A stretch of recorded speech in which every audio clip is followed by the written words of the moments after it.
धर्म पाटिल, एक नाम, एक कहानी, एक ऐसा इंसान जिसका नाम लेते ही लोग कांप जाते हैं। आपको मुझसे क्या बात करनी है? डर लग रहा है। धर्म पाटिल को धमकाते हुए तो डर नहीं लग रहा था।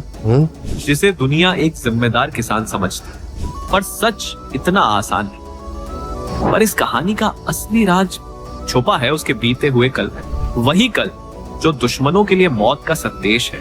जब जुल्म हद से बढ़ जाता है, धर्म पाटिल का कानून चल पड़ता है। 4 बंदूकें दिखाकर सोचता है कि पाटिल डर जाएगा। कानून जो कानून की किताब से नहीं, उसके अपने फैसलों से लिखा गया है। कौन है धर्म पाटिल? एक इंसान या एक ऐसी ताकत जिसे कोई रोक नहीं सकता? अब तक तो तुझे समझ में आ गया होगा कि जो तेरे सामने बैठा है वो तेरे बाप का भी बाप। बहुत हो गया।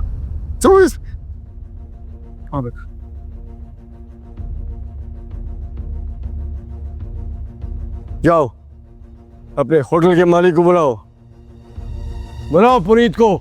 साहब के आगे साहब नाम लगाना भूल गए क्या? तुझे क्या लगता है कि सिर्फ होटल के मालिक का नाम जाने से वो अगर तुझे जैसे भिखारियों से मिल लेंगे? तू शायद मुझे जानता नहीं है, मगर पुनीत मुझे अच्छी तरह से जानता है। बोल उसे कि धर्म पाटिल से मिलना चाहता है। धर्म पाटिल? और तू? अब तो तू बुला अपने मालिक को। अब ये सारे लंबे जाएंगे। सर, एक बुढ़ा काफी देर से होटल में हंगामा कर रहा है और खुद को धर्म पाटिल बता रहा, आपसे मिलना चाहता है। क्या तमाशा लगा रखा है?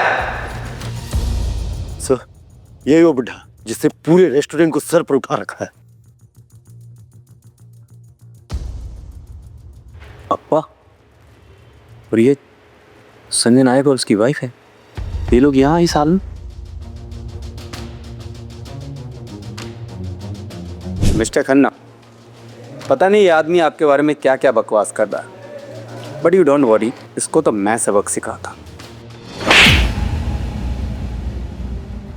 जानते हो किसके बारे में बात कर रहे हो? सर, ये है कौन?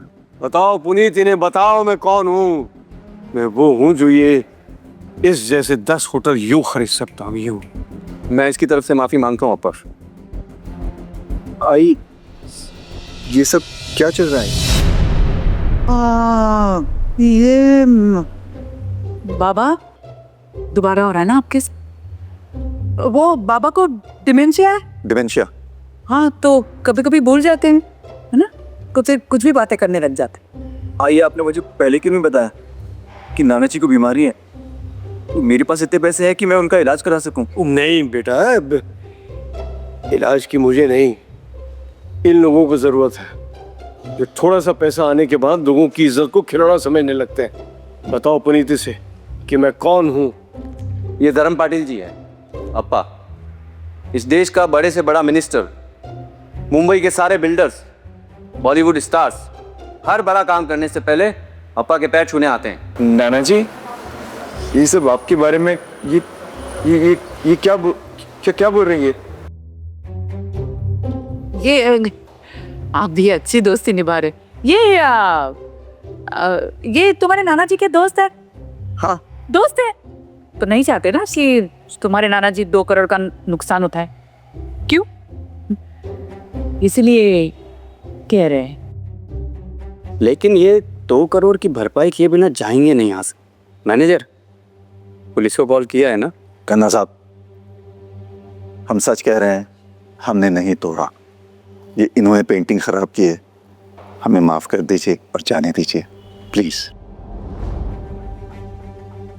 पेंटिंग तो खराब हुई है और जिसने की है उसे सजा जरूर मिलेगी। तो देर किस बात की मिस्टर खन्ना, पुलिस के आने से पहले सजा की शुरुआत तो कर ही सकते हैं।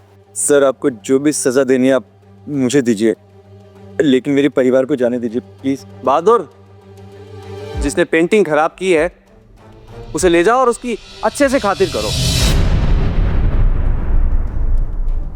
जानते हो ना मैं किसके बारे में बात कर रहा हूँ?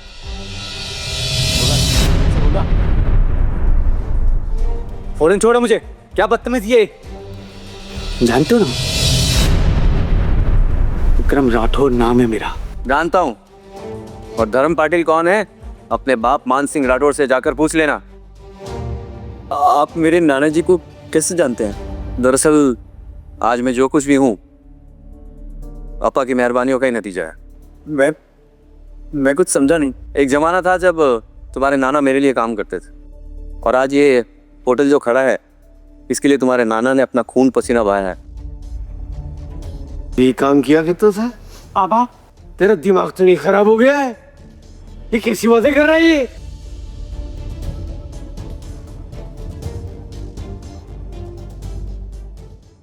ये क्या हो रहा है? हाँ पापा, मैं आपको अपना फैसला पहले ही बता चुकी हूँ। अंकल, आपने वादा किया था कि अब हम दोनों के बीच नहीं आएंगे। वादा तब तक था जब तक मेरी 100 करोड़ की डील जिंदा थी। तेरे चक्कर में पंकज ने मेरा कॉन्ट्रैक्ट कैंसिल कर दिया है। बस कीजिए पापा, आप लोग का सौदा करना बंद कीजिए। शराब। ठीक है अंकल, अगर आप शालिनी को मुझसे 100 करोड़ की डील की वजह से दूर कर रहे हैं तो मैं आपसे वादा करता हूँ कि वो 100 करोड़ की डील मैं कुछ भी करके लेके आऊंगा। करोड़ों की डील बच्चों का खेल नहीं है। यहीं रुक, मैं आया।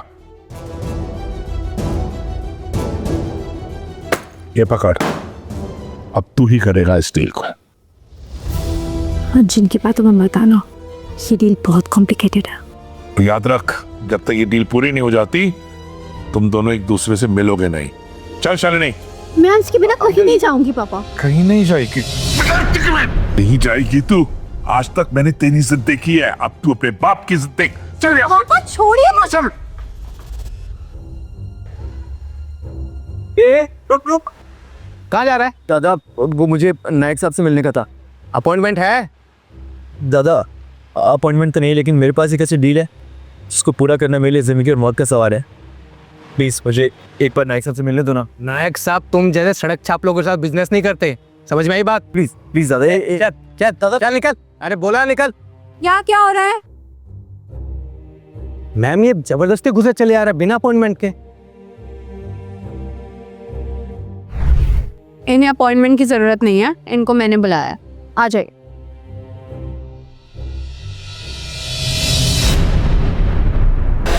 क्या हुआ? रुको।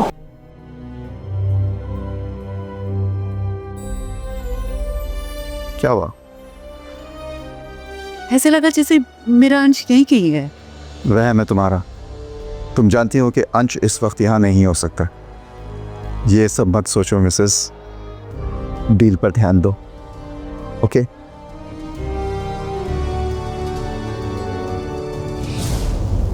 क्या हुआ? अब कुछ नहीं। आप चलें? चलो दिस वे। क्या मैं जान सकता हूँ कि अजनबी के ऊपर ये मेहरबानी की वजह क्या है? आप अजनबी नहीं हो इसलिए तो आपकी मदद की। मैं वही हूँ जिसकी गाड़ी पिछले हफ्ते ख़राब हो गई थी और आपने मेरी मदद की थी, मुंबई पुणे रोड। हाँ, याद आया। वो आपको एक ही बार देखा ना तो पहचान नहीं पाया। आप ठीक है ना? बिल्कुल ठीक। मैं तो आपको उसी दिन थैंक यू बोलना चाहती थी, लेकिन फिर आप चले गए। अच्छा, वैसे आप मिस्टर नायक से क्यों मिलना चाहते हैं? मैं किसी भी तरह नायक साहब तक ये फाइल पहुँचाना चाहता हूँ।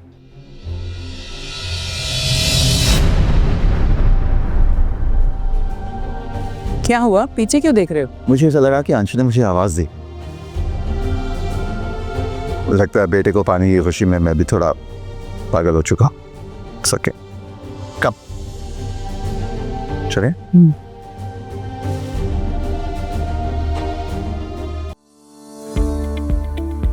Don't miss what happens next. Download Pocket TV now to watch the full story.